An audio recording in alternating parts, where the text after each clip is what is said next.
ನಿಮ್ಮದೇ ಆಗಿರ್ತಕ್ಕಂಥ YouTube channel study with ಪರಶುರಾಮ್ಗೆ ಸ್ವಾಗತವನ್ನು ಕೋರ್ತೀನಿ. ಕಲಿಕಾ ಚೇತರಿಕೆಯಲ್ಲಿ ಈ ದಿನ 8ನೇ ತರಗತಿಯ ವಿಜ್ಞಾನದಲ್ಲಿ ಕಲಿಕಾಂಶ 12 ಪ್ರಾಣಿಗಳಲ್ಲಿ ಸಂತಾನೋತ್ಪತ್ತಿ ಅಂತಕ್ಕಂಥ ಕಲಿಕಾಂಶದಲ್ಲಿ 3ನೇ ಕಲಿಕಾ ಹಾಳೆ ಉತ್ತರಗಳನ್ನು ನೋಡೋಣ. ಫಸ್ಟಿಗೆ ನಾವು ಮೊದಲ ಮತ್ತು 2ನೇ ಕಲಿಕಾ ಹಾಳೆಗಳ ವಿಡಿಯೋಗಳನ್ನು ನೋಡಿದ್ದೀವಿ. ಯಾರು ಹಿಂದಿನ ವಿಡಿಯೋ ನೋಡಿಲ್ಲಲ್ಲ, ವಿಡಿಯೋದ ಡಿಸ್ಕ್ರಿಪ್ಷನ್ ಬಾಕ್ಸ್ನಲ್ಲಿ ಒಂದು ಪ್ಲೇಲಿಸ್ಟ್ ಲಿಂಕ್ ಸಿಗ್ತದೆ. 8ನೇ ತರಗತಿ ವಿಜ್ಞಾನ ಕಲಿಕಾ ಹಾಳೆಗಳ ಉತ್ತರಗಳು, ಅದನ್ನು ಒತ್ತಿ ನೋಡ್ಬೋದು. ದಯಮಾಡಿ ವಿಡಿಯೋವನ್ನು ಲೈಕ್ ಹಾಗೂ ಶೇರ್ ಮಾಡಲು ಬರೆದಿರಿ. ಫಸ್ಟ್ ಟೈಮ್ ವಿಡಿಯೋವನ್ನು ವಾಚ್ ಮಾಡ್ತಿದ್ರೆ ಸಬ್ಸ್ಕ್ರೈಬ್ ಜೊತೆಗೆ ಬೆಲ್ ಐಕಾನನ್ನು ಒತ್ತಿ. ನಾವು 8ನೇ ತರಗತಿಯಲ್ಲಿ ಹಿಂದಿ ಮತ್ತು SS ಕೂಡ ಎಲ್ಲ ಕಲಿಕಾ ಹಾಳೆಗಳ ಉತ್ತರಗಳನ್ನು ಆಲ್ರೆಡಿ ಹಾಕಿದ್ದೀವಿ, ಮುಗಿಸಿದ್ದೀವಿ, ನೋಡ್ಬೋದು. ಅಷ್ಟೇ ಅಲ್ಲದೆ ಹಿಂದಿ, SS ಮತ್ತು ಸೈನ್ಸಲ್ಲಿನೂ ಕೂಡ ಎಲ್ಲ ಪಾಠದ ನೋಟ್ಸ್ ಮತ್ತು ಕ್ವಶನ್ ಆನ್ಸರ್ಸ್ ವಿಡಿಯೋಗಳನ್ನು ಹಾಕಿದ್ದೀವಿ, ಅವುಗಳನ್ನು ನೋಡ್ಬೋದು. ನಮ್ಮ ಯೂಟ್ಯೂಬ್ ಚಾನಲ್ನಲ್ಲಿ FA ಮತ್ತು SA ಎಕ್ಸಾಮಿನೇಷನ್ ಕ್ವಶನ್ ಪೇಪರ್ಗಳ ಮಾಡೆಲ್ಗಳನ್ನು ಸಿಗ್ತಾವೆ. ಸೊ ಒಂದು ಸಾರಿ ನೀವೇನೋ ಮಾಡಬೇಕಪ್ಪ ಅಂತಂದರೆ ನಮ್ಮ ಒಂದು ಚಾನಲ್ನ ಪ್ಲೇಲಿಸ್ಟ್ಗೆ ಹೋಗಿ ಭೇಟಿ ಕೊಟ್ಟಿದ್ದೆ ಆದರೆ ನಿಮಗೆ ಬೆನಿಫಿಟ್ ಆಗ್ತಕ್ಕಂಥ ವಿಡಿಯೋಗಳು ಸಿಗ್ತಾವೆ. ನಮ್ಮದೊಂದು ಟೆಲಿಗ್ರಾಮ್ ಗ್ರೂಪ್ ಅದ, ಸ್ಟಡಿ ವಿತ್ ಪರಶುರಾಮ್ ಅಂತ. ಅದರ ಲಿಂಕ್ ವಿಡಿಯೋದ ಡಿಸ್ಕ್ರಿಪ್ಷನಲ್ಲಿ ಹಾಕಿದ್ದೀನಿ, ಬಂದು ಜಾಯ್ನ್ ಆಗಿ. ಮೋಸ್ಟ್ ಇಂಪಾರ್ಟೆಂಟ್ ಅಂದರೆ ನಮ್ಮದೇ ಒಂದು ಬ್ಲಾಗ್ ಸ್ಪಾಟ್ ಅದ, ಸ್ಟಡಿ ವಿತ್ ಪರಶುರಾಮ್ ಅಂತ. ಇವೆಲ್ಲ ಕ್ವಶನ್ಸ್ಗಳನ್ನು ಅಲ್ಲಿ ಹಾಕಿದ್ದೀವಿ, ಅವುಗಳನ್ನು ಸಹಿತ ಓದ್ಕೊಳ್ಬೋದು. ಶುರು ಮಾಡೋಣ. 13ನೆಯ ಕಲಿಕಾಂಶ ಪ್ರಾಣಿಗಳಲ್ಲಿ ಸಂತಾನೋತ್ಪತ್ತಿಯಲ್ಲಿ ಕಲಿಕಾ ಹಾಳೆ 3ರ ಉತ್ತರಗಳು. ಕಲಿಕಾಫಲ 3, ಕಲಿಕಾ ಹಾಳೆ 3, ಚಟುವಟಿಕೆ 1. ಕೆಳಗಿನ ಚಿತ್ರ ಗಮನಿಸಿ, ಚಿತ್ರಕ್ಕೆ ಸಂಬಂಧಿಸಿದ ವಿವರಣೆಯನ್ನು ನೀಡಿರುವ ಚೌಕದಲ್ಲಿ ಬರೆಯಿರಿ. ಗಂಡು ಸಂತಾನೋತ್ಪತ್ತಿ ವ್ಯೂಹ ಬಗ್ಗೆ ಇಲ್ಲಿ ವಿವರಣೆ ಬರೀಬೇಕಿತ್ತು. ಏನು ಬರಿಬೇಕಂದ್ರೆ, ಗಂಡು ಸಂತಾನೋತ್ಪತ್ತಿಯು ಒಂದು ಜೊತೆ ವೃಷಣಗಳು, 2 ವೀರ್ಯನಾಳಗಳು ಮತ್ತು ಶೀಷ್ಣಗಳನ್ನು ಒಳಗೊಂಡಿದೆ. ಈ ವೃಷಣಗಳು ವೀರ್ಯಾಣು ಎಂದು ಕರೆಯಲಾಗ್ತಕ್ಕಂಥ ಗಂಡು ಲಿಂಗಾಣುಗಳನ್ನು ಉತ್ಪತ್ತಿ ಮಾಡ್ತದೆ ಅಂತಕ್ಕಂಥ ವಿವರಣೆಯನ್ನು ನೀವಿಲ್ಲಿ ಬರೆದ್ರೆ ಉತ್ತರ ಸರಿ ಆಗ್ತಿತ್ತು. ವಿವರಣೆಯನ್ನು ತೋರಿಸ್ತಾ ಇದ್ದೀನಿ. ಇನ್ನು 2ನೇ ಚಿತ್ರ ಇದೆ, ಹೆಣ್ಣು ಸಂತಾನೋತ್ಪತ್ತಿ ವ್ಯೂಹದ ಬಗ್ಗೆ ಬರಿಬೇಕಾಗಿತ್ತು. ವಿವರಣೆ ನೋಡೋಣ. ಹೆಣ್ಣು ಸಂತಾನೋತ್ಪತ್ತಿಯು ಇದು ಒಂದು ಜೊತೆ ಅಂಡಾಶಯಗಳು, ಅಂಡನಾಳಗಳು ಮತ್ತು ಗರ್ಭಾಶಯವನ್ನು ಒಳಗೊಂಡಿದೆ. ಅಂಡಾಶಯಗಳು, ಅಂಡಗಳು ಎಂದು ಕರೆಯಲಾಗುವ ಹೆಣ್ಣು ಲಿಂಗಾಣುಗಳನ್ನು ಉತ್ಪತ್ತಿ ಮಾಡುತ್ತದೆ ಅನ್ನೋದನ್ನು ವಿವರಣೆಯನ್ನು ಬರಿಬೇಕಿತ್ತು. ಇನ್ನು 3ನೇ ಚಿತ್ರಕ್ಕೆ ಹೋಗೋಣ ವಿದ್ಯಾರ್ಥಿಗಳೇ. ನಿಷೇಚನ ಇದೆ. ಸೊ ನಿಷೇಚನ ಬಗ್ಗೆ ಏನು ಬರಿಬೇಕಿತ್ತು ಅಂತ ನೋಡೋಣ. ವೀರ್ಯಾಣುಗಳು ಅಂಡಾಣುವಿನ ಸಂಪರ್ಕಕ್ಕೆ ಬಂದಾಗ ಒಂದು ವೀರ್ಯಾಣು ಅಂಡಾಣುವಿನೊಂದಿಗೆ ಸಮ್ಮಿಲನ ಹೊಂದುತ್ತದೆ. ಅಂಡಾಣು ಮತ್ತು ವೀರ್ಯಾಣುವಿನ ಈ ಬಗೆಯ ಸಮ್ಮಿಲನಕ್ಕೆ ನಿಷೇಚನ ಅಂತ ಕರೀತಾರೆ ಅನ್ನೋದನ್ನು ತಾವು ನಿಷೇಚನ ಬಗ್ಗೆ ಈ ವಿವರಣೆಯನ್ನು ಬರೀಬೇಕಿತ್ತು. 4ನೇ ಚಿತ್ರ ಇತ್ತು, ಯುಗ್ಮಜ ಅಂತಕ್ಕಂಥದ್ದು. ನೋಡೋಣ ವಿವರಣೆ ಏನಿದೆ ಅಂತ.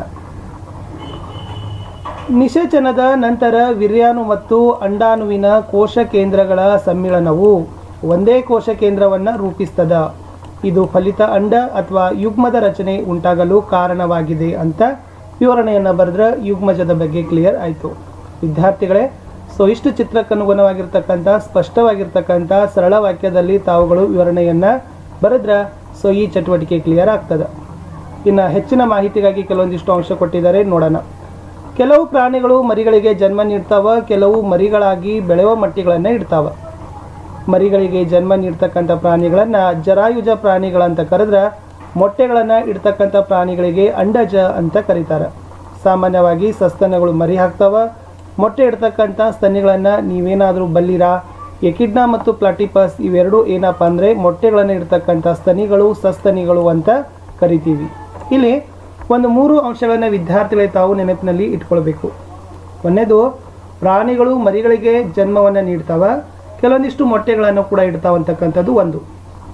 ಇನ್ನು ಈ ಜರಾಯುಜ ಪ್ರಾಣಿಗಳು ಮತ್ತು ಅಂಡಜ ಪ್ರಾಣಿಗಳು ಅಂದರೆ ಏನು ಅನ್ನೋದನ್ನು ನೆನಪಿಟ್ಕೋಬೇಕು.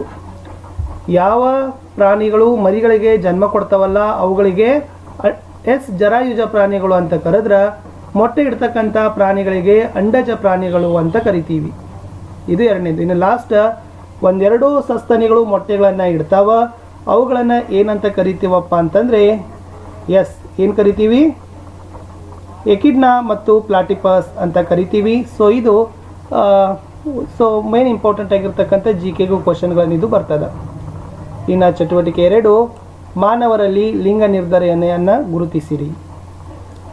ಇಲ್ಲಿ ಹೆಣ್ಣಿನಲ್ಲಿ 2 X ವರ್ಣತಂತುಗಳು ಇರ್ತಾವೆ, ಗಂಡಿನಲ್ಲಿ X ಮತ್ತು Y ವರ್ಣತಂತುಗಳು ಇರ್ತಾವೆ. ಲಿಂಗಾಣುಗಳು ಅಂದರೆ ಅಂಡ ಮತ್ತು ವೀರ್ಯಾಣು ವರ್ಣತಂತುಗಳ ಒಂದು ಗುಂಪನ್ನು ಮಾತ್ರನೇ ಹೊಂದಿರ್ತಾವೆ. ನಿಷೇಚನಗೊಂಡಿರ್ತಕ್ಕಂಥ ಅಂಡಗಳು ಯಾವಾಗಲೂ ಒಂದು X ವರ್ಣತಂತುವನ್ನು ಮಾತ್ರ ಹೊಂದಿರ್ತದೆ. ಆದರೆ ವೀರ್ಯಾಣುವಿನಲ್ಲಿ 2 ವಿಧಗಳಿದ್ದಾವೆ. ಮೊದಲನೇ ವಿಧ ಎಕ್ಸ್ ವರ್ಣತಂತು ಅಂದ್ರೆ ಇನ್ನೊಂದು ವಿಧವನ್ನು ವೈ ವರ್ಣತಂತು ಅಂತ ಕರಿತೀವಿ. ಹೆಣ್ಣಿನಲ್ಲಿ 2 ಎಕ್ಸ್ ವರ್ಣತಂತುಗಳಿದ್ರೆ ಗಂಡಿನಲ್ಲಿ ಒಂದು ಎಕ್ಸ್ ಮತ್ತು ಒಂದು ವೈ ವರ್ಣತಂತು ಇರ್ತದೆ. ಸೊ ಇದು ಕೂಡ ಸ್ವಲ್ಪ ಮೋಸ್ಟ್ ಇಂಪಾರ್ಟೆಂಟ್ ಇತ್ತು.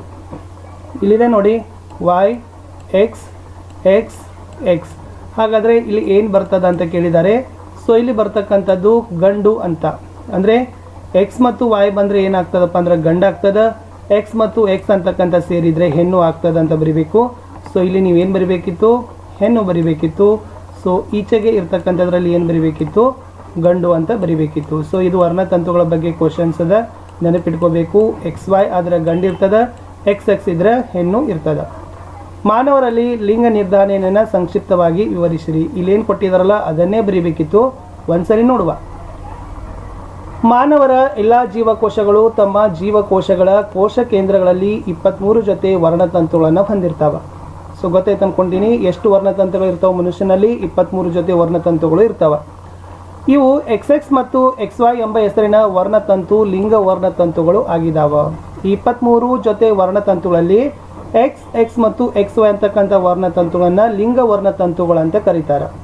ಹೆಣ್ಣು ಲಿಂಗಾಣು ಅಂದರೆ ಅದು ಎಕ್ಸ್ ಎಕ್ಸ್ ವರ್ಣತಂತುಗಳನ್ನು ಹೊಂದಿರ್ತದೆ. ಗಂಡು ಲಿಂಗಾಣು ಅಂದರೆ ಅದು ಎಕ್ಸ್ ವೈ ವರ್ಣತಂತುಗಳನ್ನು ಹೊಂದಿರ್ತದೆ. ಎಕ್ಸ್ ವರ್ಣತಂತು ಹೊಂದಿರತಕ್ಕಂಥ ವೀರ್ಯಾಣು ಅಂಡವನ್ನು ನಿಷೇಚನಗೊಳಿಸಿದಾಗ ಯುಗ್ಮಜ ಎಕ್ಸ್ ಎಕ್ಸ್ ವರ್ಣತಂತುಗಳನ್ನು ಹೊಂದಿ ಹೆಣ್ಣು ಮಗುವಾಗ್ತದೆ. ವೈ ವರ್ಣತಂತು ಹೊಂದಿರತಕ್ಕಂಥ ವೀರ್ಯಾಣು ಅಂಡವನ್ನು ನಿಷೇಚನಗೊಳಿಸಿದಾಗ ಯುಗ್ಮಜ ಎಕ್ಸ್ ವೈ ವರ್ಣತಂತುಗಳನ್ನು ಹೊಂದಿ ಗಂಡು ಮಗುವಾಗಿ ಬೆಳೀತದೆ ಅಂತಕ್ಕಂಥದ್ದು ಏನಿತ್ತಪ್ಪ ಅಂದರೆ ಇತ್ತು. ಸೊ ಇಷ್ಟು ವಿದ್ಯಾರ್ಥಿಗಳು ತಮಗೆ 8ನೇ ತರಗತಿಯ 12ನೇ ಕಲಿಕಾಂಶದಲ್ಲಿ 3ನೇ ಕಲಿಕಾ ಫಲದಲ್ಲಿ ವಿಶೇಷವಾಗಿ ಪ್ರಾಣಿಗಳಲ್ಲಿ ಸಂತಾನೋತ್ಪತ್ತಿಗೆ ಸಂಬಂಧಪಟ್ಟಂತೆ ಚಿತ್ರಗಳಿತ್ತು, ವಿವರಣೆಗಳನ್ನು ಬರೀಬೇಕಿತ್ತು. ಸೊ ಹೋಪ್ ವಿಡಿಯೋ ಇಷ್ಟ ಆಯಿತು ಅಂತ ಅಂದ್ಕೊಂಡಿದ್ದೀನಿ. ನೀವು ನಮ್ಮ ಹಿಂದಿನ ವಿಡಿಯೋಗಳನ್ನು ನೋಡಬೇಕು. FASA ಕ್ವಶನ್ ಪೇಪರ್ಸ್ಗಳಿದ್ದಾವೆ, ಅವುಗಳು ಸಹಿತ ಮೋಸ್ಟ್ ಇಂಪಾರ್ಟೆಂಟ್ ಇದ್ದಾವೆ. ಅವುಗಳನ್ನ ತಾವು ಏನು ಮಾಡಬೇಕಪ್ಪ ಅಂತಂದರೆ ನೋಡಬೇಕು.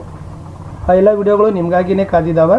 ಸೊ ಒಂದು ಸಾರಿ ಹೋಗಿ ವಿಡಿಯೋಗಳನ್ನು ನೋಡಿದ್ದೆ ಆದರೆ ಸೊ ನಿಮಗೆ ಬೆನಿಫಿಟ್ ಆಗ್ತಕ್ಕಂಥ ವಿಡಿಯೋಗಳು ಖಂಡಿತವಾಗಿ ನಿಮಗೆಲ್ರಿಗೂ ಕೂಡ ಅವಶ್ಯವಾಗಿ ಸಿಗ್ತಾವೆ. 8ನೇ ತರಗತಿಯಲ್ಲಿ NMMS ಪರೀಕ್ಷೆಗೆ ಸಂಬಂಧಪಟ್ಟಂತೆ ವಿಡಿಯೋಗಳನ್ನು ನೋಡಿ.